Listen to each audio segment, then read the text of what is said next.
Britain doesn't have a national holiday. We have no Bastille Day, no Independence Day, no Founders' Day. Instead we have Christmas. The word Christmas, or Christ Mass, comes from the Old English name, Christis Emais, Christ Mass, and is the celebration of the birth of Jesus. The first recorded observance occurred in Rome in AD 360, but it wasn't until AD 440 that the Christian Church fixed a celebration date of the 25th of December. Christmas in Britain, and most particularly in England, is the biggest party season of the year. Christmas Day itself, the start of the great holiday period, is the one day in the year on which the head of state, the Queen, speaks to the nation. Christmas Day is the high point of a festive period that lasts at least 2 days, but depending on the calendar, can become a holiday period of up to 9 days, and one which people have been getting ready for up to 2 months. The essential Christmas holiday in England can be up to 4 days off in a row.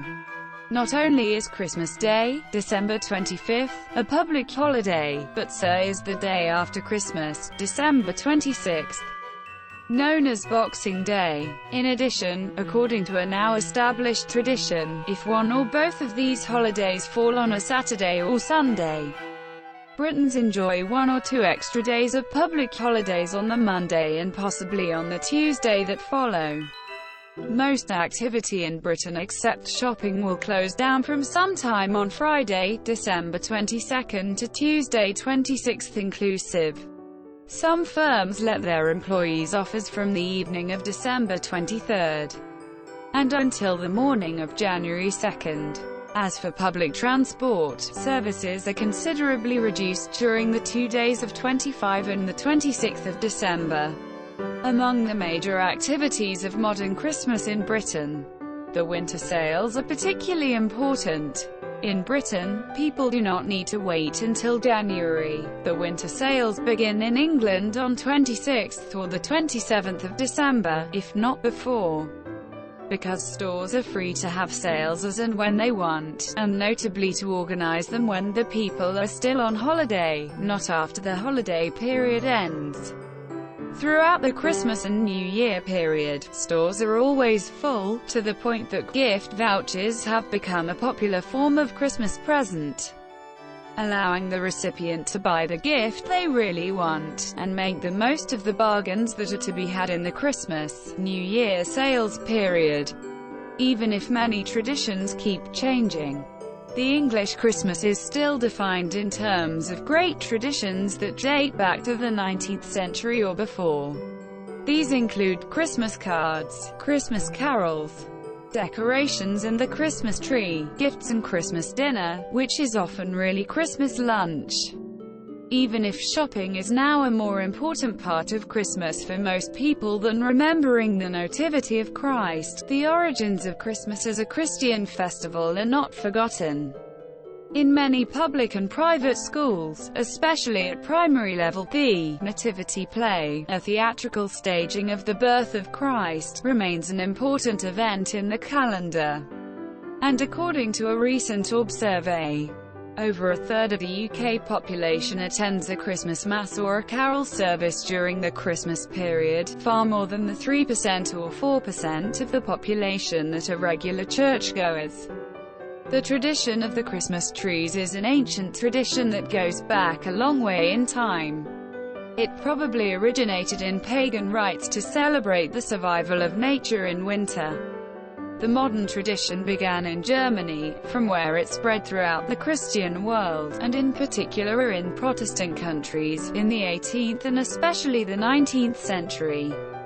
The tradition reached England in the 19th century, promoted by Prince Albert, the German husband Queen Victoria. Prince Albert certainly helped to popularize it. But the first tree in Britain was ordered by George III's wife, Queen Charlotte, of Mecklenburg-Strelitz, in the 1790s.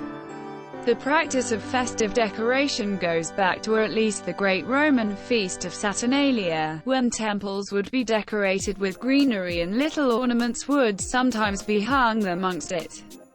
The use of branches of evergreen trees reminding our ancestors of everlasting life in the depth of winter, and warding off evil spirits, probably dates back even farther. In Isaiah chapter 60 verse 13, which possibly dates from the 8th century BC, it says, "The glory of Lebanon shall come unto thee, the fir tree, the pine tree, and the box together, to beautify the place of my sanctuary." The evolution of Christmas decoration is uncertain ground, and much of what is written refers to the Christmas tree, a subject in its own right. Most sources suggest that trees were decorated with apples in 16th century Germany, and that wafers and pastries were then added, with glass baubles and beads first being produced in the Thuringian town of Lauscha in the 1590s. The Germans invented tinsel, lametta, too, originally made of real silver. It then spread quickly to the point at which decorated Christmas trees have now become the classic symbol of Christmas, even more so than nativity scenes. For most Britons, Christmas would not be Christmas without the presence in the house of a tree, real or artificial. Every city, every village, every neighborhood, every pub, every department store, and many small shops, too, has its beautifully decorated tree. In London, the huge Christmas tree in Trafalgar Square is given each year to the city by Norway, in a tradition that began in 1947. According to tradition, Christmas in England is a family event. Many people get up early, because during the night Father Christmas, also known as Santa Claus, has left gifts for children. In Britain, Father Christmas comes into the house through the chimney and leaves his little gifts in big socks, Christmas stockings, which children hang up on Christmas Eve beside the fire, at the end of the bed or around the tree.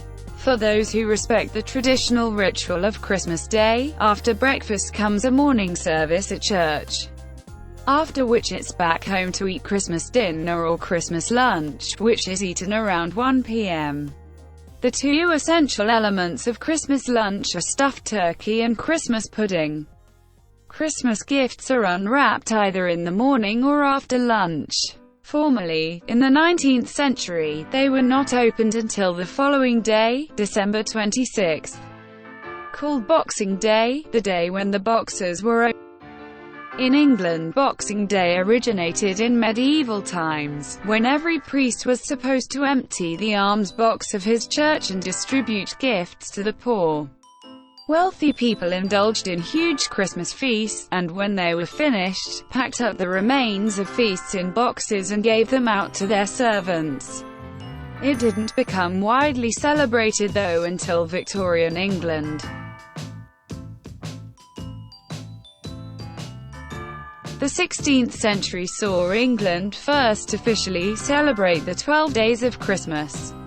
Shakespeare's Twelfth Night premiered in the first year of the 17th century, in a performance at the court of Elizabeth I.